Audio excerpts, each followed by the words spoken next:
Social media is fucking confusing. There's so much information out there nowadays that you don't know what's real, you don't know what's fake, and everyone's trying to tell you different things to try and push their way across to make it seem like it's the best. And I've seen some absolute dog shit information, videos across the internet, and it can be harmful. You know, if you're a beginner trying to lose weight in this day and age with all the social media, I feel sorry for you because you're not going to know what to listen to. It's just lucky that there's people who know what they're talking about out there, which is why we try and post content that's going to help you. We want to show you that you've been listening to the shit stuff for so long, which isn't helping you, which isn't helping you get results. In this video, I kind of wanted to just go over what I wish I knew when I started my fat loss journey, because if I knew this stuff at the beginning, I promise you it would have been a whole lot easier. So I started my fat loss journey in college. I was a big boy at 94 kg, and I managed to get down to 69 kg in a matter of like 8 months. And I did well, but I still made a lot of mistakes along the way. And this is from watching misleading information. It was very hard to find the right things to listen to. So I'm going to go over my top kind of main points on 3 topics, being nutrition, life habits, and training. Because I feel like if I can give that to you and you're at the start of your journey, then hopefully it's going to help you. And if it doesn't, well, you don't have to listen to me. But if it does fill you with a little bit of confidence that you're listening to the right person, then that's great. But before we get into that, if you do want to work with me, if you want to lose fat, if you want to build muscle, if you want to build strength, feel happier, maybe you've got a holiday coming up, then there's a link in the description for my online coaching application. If you want to fill that out so I can get to know you a bit more, I can be in touch and we can really start working on yourself. I know that when you put in the hard work, you deserve to get to where you want to be. So let's make that happen. Okay, so I'm going to start off with nutrition, because nutrition is a topic that is the main factor when it comes to losing fat. And these kind of 3 things, if I knew about them at the time, would have made my life a lot easier. Because when I was losing all my weight, I went through so many emotions and I found it difficult at times. But if I knew about these, then it would have made everything so much easier. And it's just a shame I didn't learn them early on. I mean, we are getting better with the people that are posting on social media. There's a lot of really good people out there now that I follow and I listen to help progress me in my knowledge and the way I deliver things to you, which is really good to see.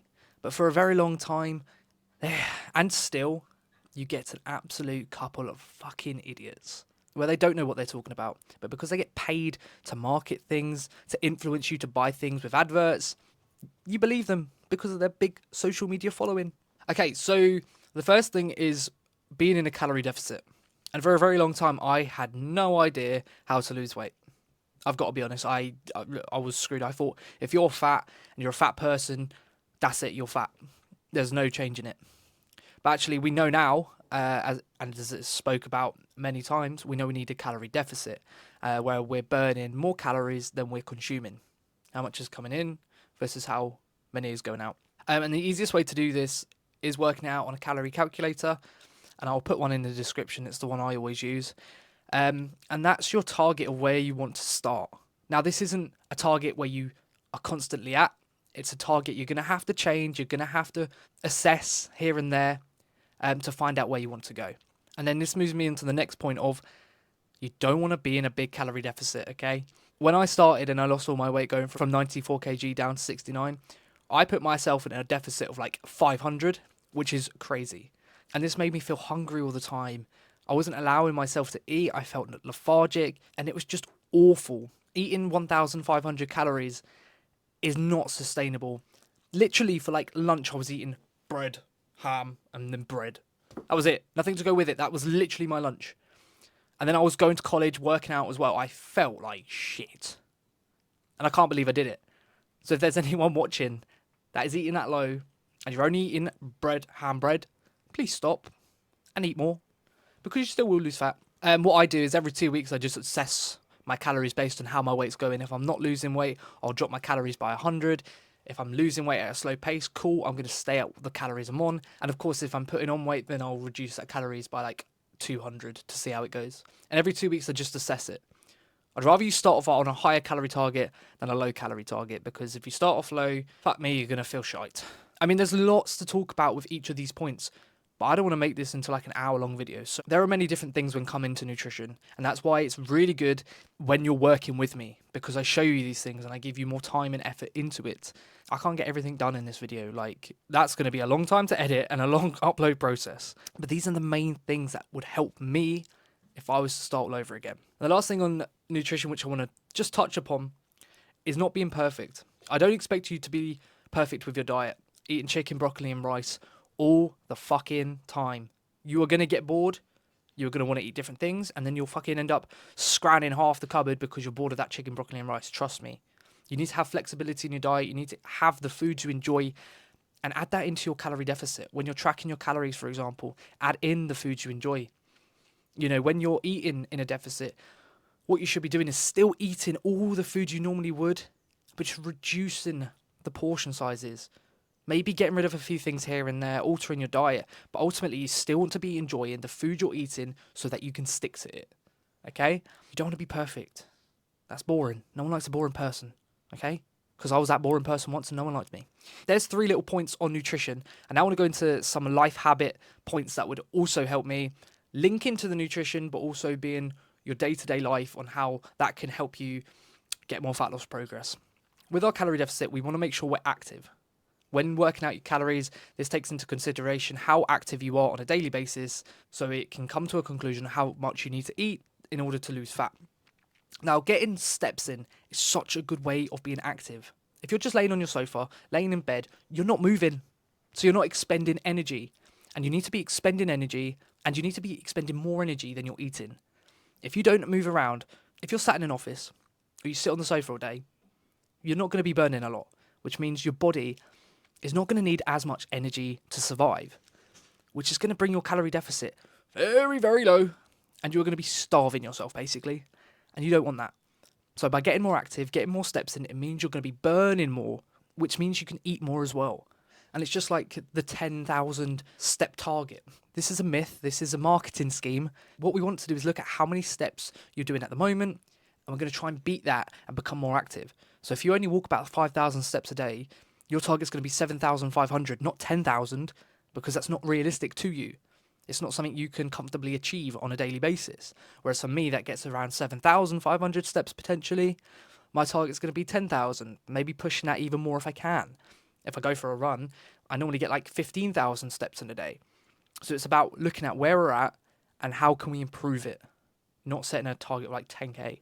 The next one, sleep. I fucking love my sleep now. Sleep is one of my best friends. If you want to lose fat, sleep is going to help you out so much. Getting 7 to 9 hours of sleep is a perfect amount, and it's going to help you with so many things. It's going to help you recover more. It's going to control your hunger. And then that hunger links to being in your calorie deficit, because if you're not as hungry, then you're not eating as much. And it also resets yourself. It makes you more productive. It makes you think more.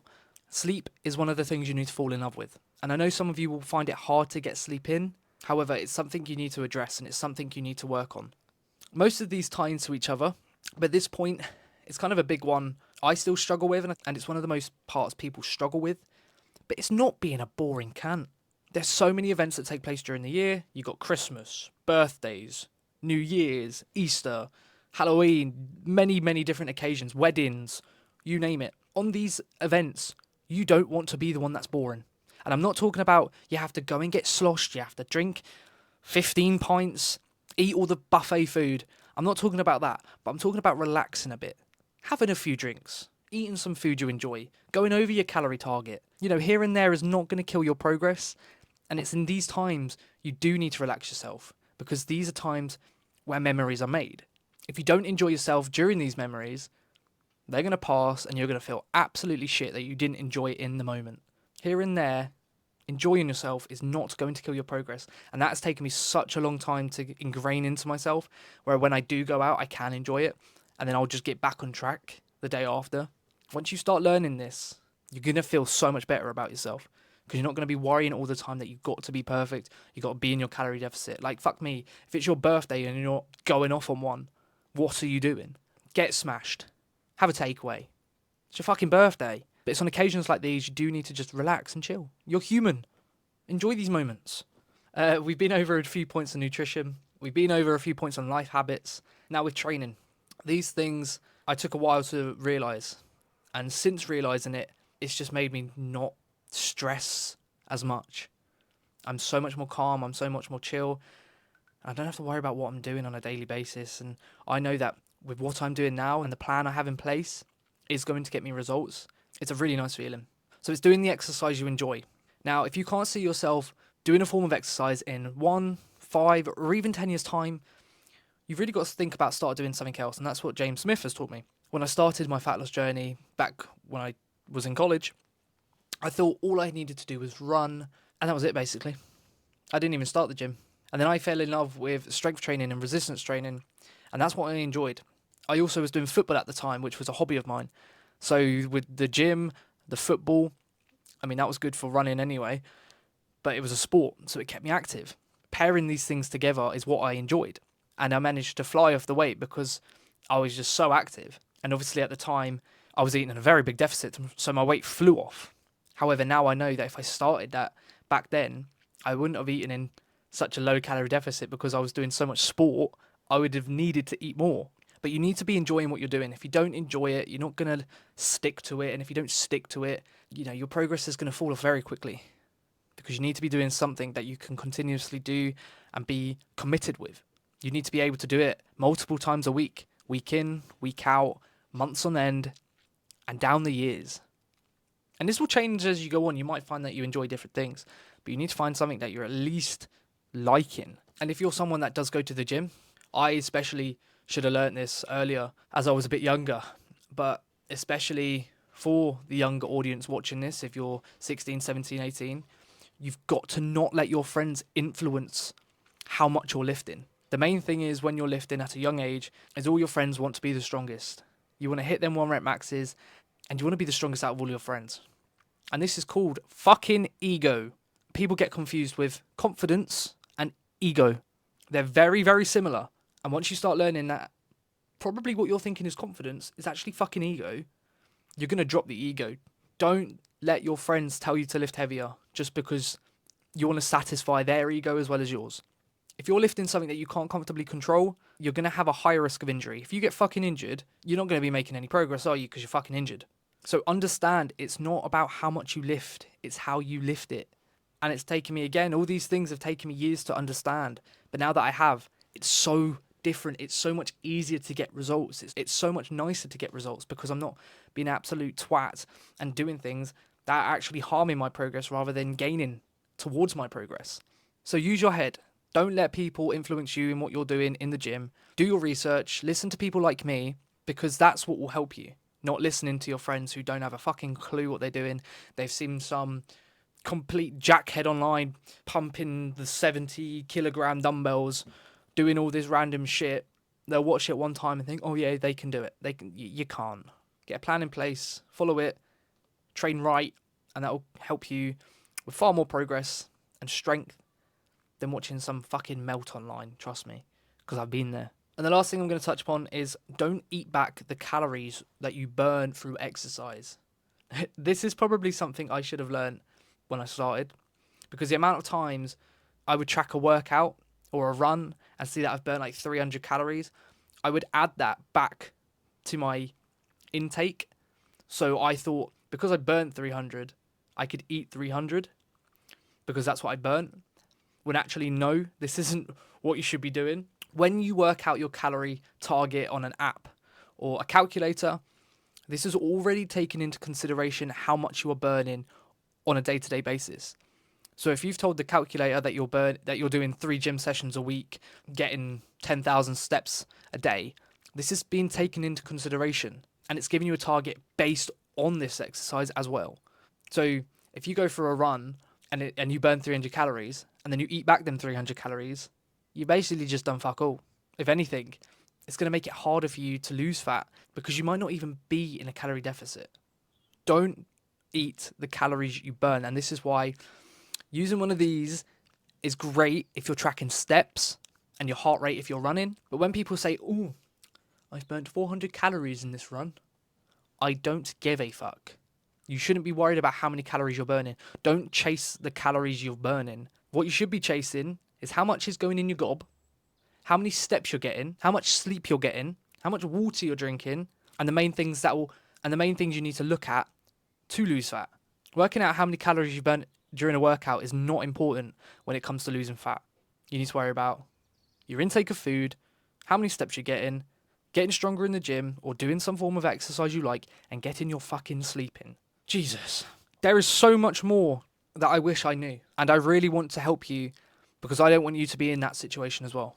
I don't want you to be in a situation where you're seeing misleading, false information online and you're thinking that's the right way to do it, because it's not. If I could talk to myself back when I started, this stuff would change the game for him. And it's a shame I didn't know. But the good part is, I obviously know now. So I can take what I've learned and with my experiences and pass it on to you. Damn, these YouTube videos are getting better. I did hope you enjoyed this one. I hope you have taken something from it. And I hope you yourself will find it useful. If you did, drop it a like. If you have got any questions you want me to do a video on, please put them in the comments. And make sure you share this video if you think someone needs to hear, if you think they need to hear at least one of these things, because it could help them and it could be what they need. Please listen to the right pieces of information online. It's very hard to know what is real and what is safe and then what's not. And it does get confusing, but this is why we're here. This is why I'm here. All these fucking knobheads online. They get fucking paid for it. They get paid to spout shit. But I'm not going to do that. Not for you. Oh, Jesus Christ, this edit is going to be so long. Until next time.